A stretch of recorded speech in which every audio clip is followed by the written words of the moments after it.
Israel promoveu hoje o maior ataque ao Líbano dos últimos 11 meses. A semana já tinha sido marcada por atentados contra o Hezbollah.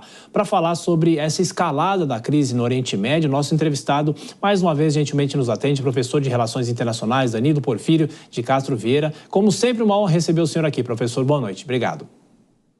Eu agradeço sempre o prestígio, Thiago.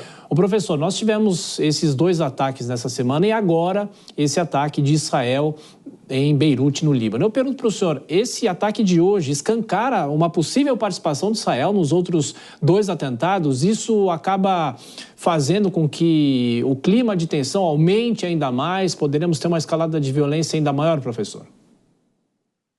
Na verdade, Thiago, o que eu percebo é que há agora não um aumento de escalada, mas, vamos dizer, uma escolha de focos de ação. Nós percebemos, logo nós teremos aí já um ano de conflito, percebemos que, num primeiro momento, Israel intensificou, focou suas atenções ao sul dos territórios, vamos dizer, da região, da faixa de Gaza, não é? Do sul daquilo que nós chamaríamos de território ocupado palestino. Esgotamos aí, vamos dizer, qualquer forma de resistência. Posteriormente, o foco de Israel foi atingir as lideranças do Hamas. Posteriormente, Israel age de forma muito pontual contra o Irã, na perspectiva de indicar que o Irã faz parte de todo esse processo de articulação daquilo que se iniciou em 7 de outubro do ano passado.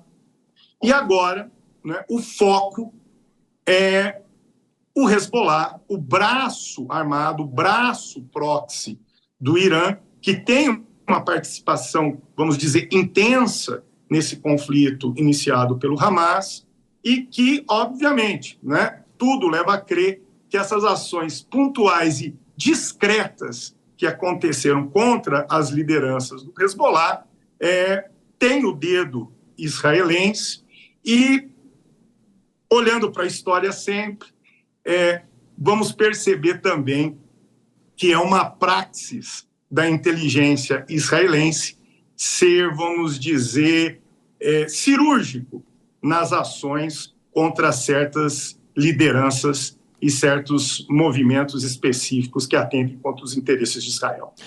Bom, aqui na Jovem Pan estamos falando sobre o ataque de hoje de Israel ao Líbano com o professor de Relações Internacionais Danilo Porfírio de Castro Vieira.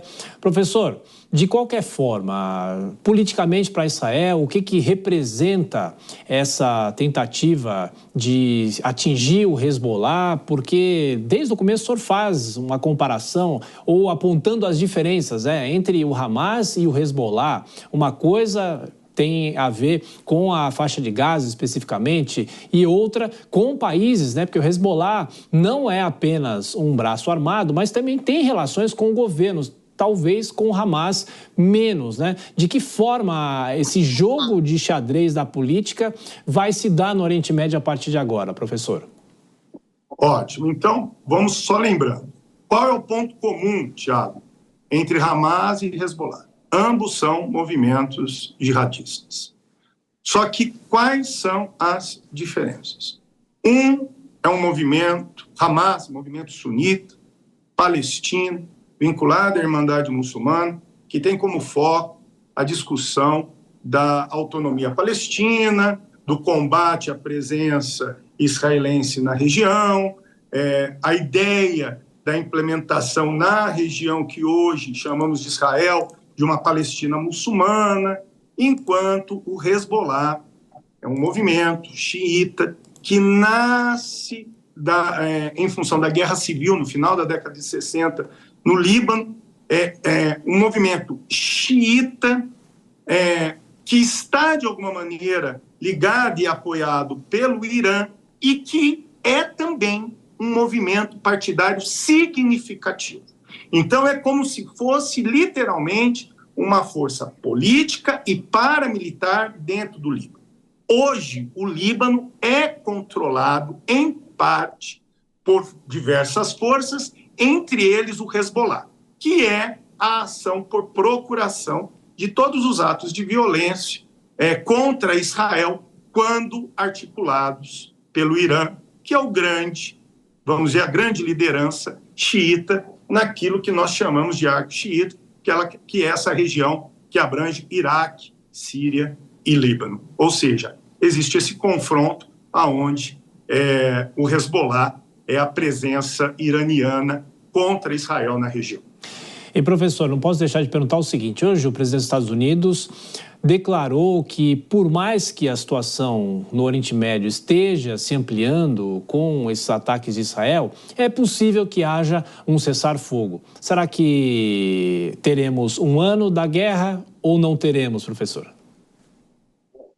Eu vou ser muito sincero com você. Você sabe do meu ceticismo em relação ao cessar-fogo. Nós estamos esperando esse cessar-fogo há um ano. Sim. Né? Há um ano. O que eu digo é o seguinte, Tiago, só há de se falar de cessar-fogo agora, quando Israel efetivamente cortar cabeças. Ou seja, o objetivo de Israel agora é dar fim às lideranças, ao protagonismo, vamos dizer, aos entes protagonistas do Hamas e do Hezbollah. Enquanto isso não acontecer, eu não vejo condições de cessar fogo. A não ser que o problema não seja externo, o problema seja interno, que, por sinal, é a causa de proveito, né, dessas forças externas contra Israel, que é a questão das crises políticas que Israel sofre, envolvendo o governo Netanyahu, envolvendo a reforma do judiciário, envolvendo questões jurídicas sobre os territórios ocupados, que geram instabilidade interna dentro de Israel e, obviamente, fragiliza o governo. São as únicas alternativas aqui para se falar de uma possibilidade de cessar-fogo. Perfeito. Professor Danilo Porfírio de Castro Vieira, de Relações Internacionais, como sempre, obrigado pela sua gentileza, professor. Bom fim de semana e voltaremos a nos falar certamente. Um abraço. Um abraço forte e bom fim de semana a todos.